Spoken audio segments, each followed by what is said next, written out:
Uncle একটু বাজাবেন, কিভাবে বাজাচ্ছিলেন পাখির ডাক?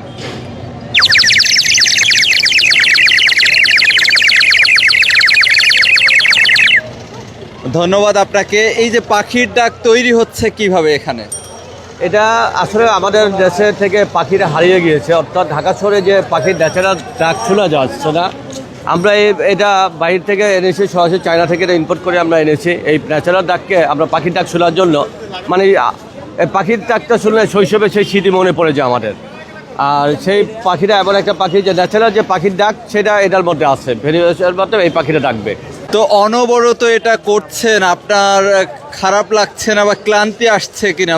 অনবরত দেখছি আপনি এভাবে পাখির ডাক বাজাচ্ছেন এই বয়সে এসেও। আসলে ভালো লাগা থেকে আমি এটাকে বেছে নিয়েছি। পাখিটা বাজাতে আমার খুব ভালো লাগে, তার জন্য এই ব্যবসাটাকে আমি বেছে নিয়েছি।